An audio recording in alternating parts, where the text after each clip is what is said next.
પણ એક ધારી હારાકીરી વચને એનું નામ સિન્સિયરિટી. આપણા ભયંકર દુશ્મન છે ઇન્દ્રિયો, આપણા ભયંકર દુશ્મન છે મન બુદ્ધિ. સૌથી વધારે દુશ્મન છે ફર્સ્ટ નંબર ઇન્દ્રિયો. 5 ઇન્દ્રિયો, 4 અંતઃકરણ. વર્ષોથી ઇન્દ્રિયોના રાગ પોષીને મન બુદ્ધિના સ્વભાવ પોષ્યા. આ ધંધો આપણે અનંત કાળથી કર્યો, હવે નથી કરવો. બસ હવે સિન્સિયર થવો છે. સિન્સિયરિટી દાઈ મીન્સ ભૂલકો નપાસ થઈએ ભજન. ગુનાદાન સામે એક જ વાત લખી નાખી છે, સંત કહે તેમ કરવું તે શ્રેષ્ઠ છે અને મન ધાર્યું કરવું એ કનિષ્ઠ છે. અને કદાચ આખા મંદિરનું કામ કરતો હોય, કેટલાયની સેવા કરતો હોય, પણ જો મન ધાર્યું કરતો હોય તો એ સગુણ છે, કનિષ્ઠ છે. મોટા પુરુષના વચને ખાલી કોથરો એક ખૂણા પરથી ઊંચકીને બીજે ખૂણે મૂકો, એ નિર્ગુણ છે, ગુરુમુખી છે.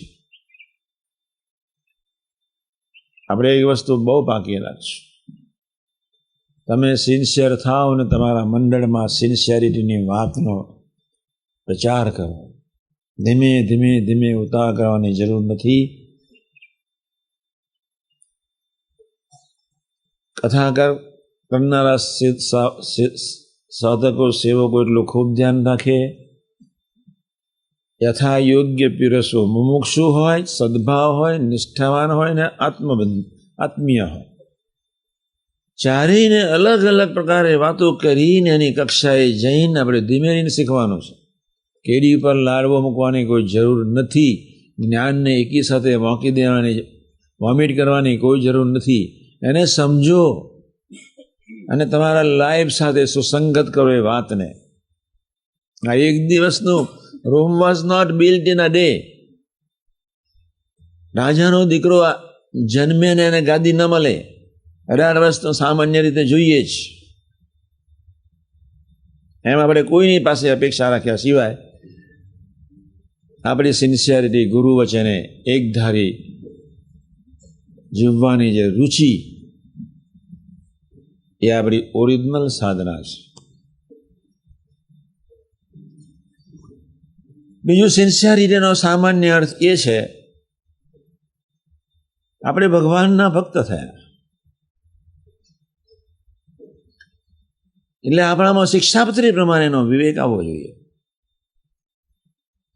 અને જેટલો વિવેકમાં કચાશ એટલી સિન્સિયરિટીમાં કચાશ.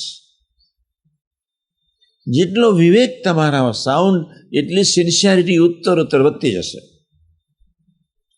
બોલવામાં વિવેક, જોવામાં વિવેક, ખાવામાં વિવેક, કોઈ મિત્રો સાથે ચર્ચા વિચારણા કરવામાં વિવેક, મર્યાદા. જો એ ધીમે રહીને આપણે શરૂ કરીશું તો ઓરિજિનલ સિન્સિયરિટી આવી જશે. પણ જો તમારી વાણીમાં વિવેક જ નહીં હોય, તમારી આંખમાં વિવેક જ નહીં હોય,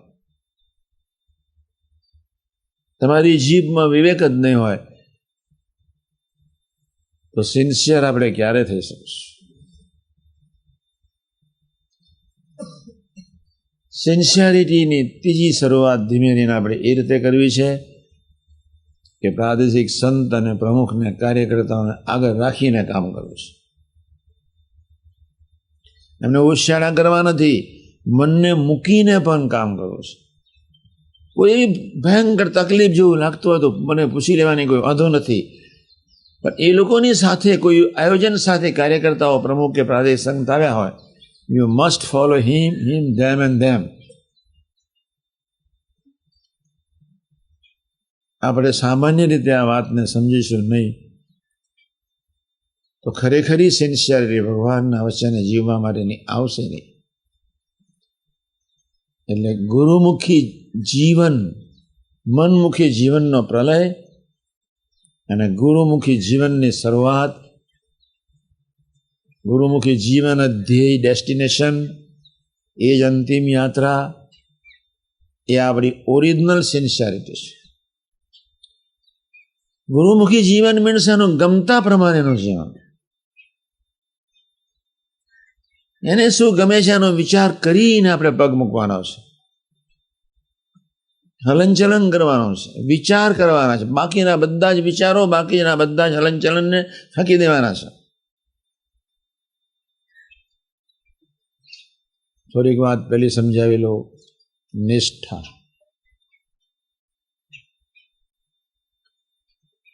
નિષ્ઠાવાન હરિભગતનું મોટા મોટું એક જ લક્ષણ, કેવળ પ્રભુના સંતના બળે જીવે, એની નામ નિષ્ઠા કહેવાય. આમ નિષ્ઠા તું સદા દિવ્ય સાકાર સર્વોપરી કરતા હરતા હિતકારી. નિષ્ઠાના વતના પ્રથમ 27, 37, 62, 72, છેલ્લાનો 38 ઘણા વતના છે.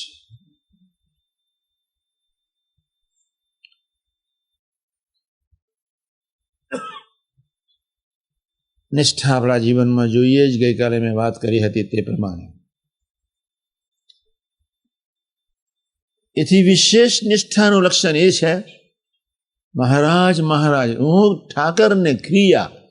ગુણાતાન સ્વામી એક જ શબ્દ બોલે, ઠાકર ઠાકર ઠાકર. થાય તો સરસ, સરસ થાય તો બી ઠાકર ઠાકર, ન થાય તો બી ઠાકર ઠાકર. નિષ્ઠાનું બીજું લક્ષણ એ છે કે ઇન્દ્રિયો અંતઃકરણમાં ભયંકર ભૂરા વિચારો ઉઠતા હોય, કલ્પના ન કર્યા હોય, કલ્પના જરાય ચિંતા કર્યા સિવાય પ્રથમ 16 અને 23 પ્રમાણે આને કાં ભૂલકું થઈને લપાઈ ગઈને માથે જ પડીને, ભૂલકું માથે પડે, માથે તું છું એટલે તારે જે રીતે કરવું એ કરજે, બસ હું તારા ખોળામાં. કાં ભૂલકું થઈને નિષ્ઠાવાન થઈને જીવી જાઓ, અને કાં પ્રથમ 16 ને ઇન્દ્રિયો અંતઃકરણને બાજુમાં રાખી પ્રથમ 23 પ્રમાણે ભજન કરવાનું. કોઈ એમ નથી કહેવાનું મને ગંદા જ વિચારો નથી ઉઠતા. અશુભ વિચારોને બાજુમાં રાખી એક જ વિશ્વાસે દોડવાનું છે કે મારી રક્ષા થવાની છે જ. મહારાજને સ્વામી અક્ષરધામના એટલે હું અક્ષરધામનો છું જ. મારી કોઈ નાત જાત વન આશ્રમ છે જ નહીં. કોઈ વાણિયા નથી, કોઈ બ્રાહ્મણ નથી, કોઈ પટેલ નથી, કોઈ હરિજન નથી, કોઈ આદિવાસી નથી. આપણે ભગવાનના છીએ. ભગવાન ને સંત આપણા માવતર છે. એ અક્ષરધામના એટલે આપણે અક્ષરધામના જ. એમના સંબંધે હું નિર્દોષ અને પવિત્ર જ. મારે ઇન્દ્રિયો અંતઃકરણને કોઈ સંબંધ જ નથી. ઇન્દ્રિયો અંતઃકરણ માઇક ષડયંત્રથી કરોડો જન્મથી જીવેલું એટલે એના સંસ્કાર એ ભોગવે. મારે મારા આત્માને પ્રભુ ચરણે જ રાખવાનો છે. તારું જે થવાનું એ થાય એવા ભાવથી નિરંતર કેપમાં રહીને મન બુદ્ધિને ઉખેરીને સંચેરીને દૂર કરીને ફેંકીને પણ કિંચિત વજન તમારા શરીર પર મારા અહીંયા 2-4 કીડીઓ ફરતી હોય, મને ખ્યાલ જ ના આવે. તમારા શરીર પર લાખો બેક્ટેરિયા છે, તમને ખ્યાલ નથી. એક રૂવાણામાં લાખ જીવ છે, તમને ખ્યાલ નથી. એમાં તમારા 9 કરોડ રૂવાણા. આમાં કેટલી જીવાત છે, આખું માઇક્રોસ્કોપથી આખું જુઓ તો તમારું શરીર ગંધાતું જ હોય. ખાડા ટેકરાવાળું જ દેખાય. અત્યારે આમ સિમેટ્રિકલ દેખાય. આખું શરીર ખાડા ટેકરાવાળું છે, નરી જીવાત જ અંદર છે. એ જેમ જીવાતનો ભાર નથી રહેતો, તેમ સૂક્ષ્મ શરીરના કજિયાનો રંચ માત્ર ભાર ન રહે, એમના નિષ્ઠાવાન સેવકનો લક્ષણ કહેવાય.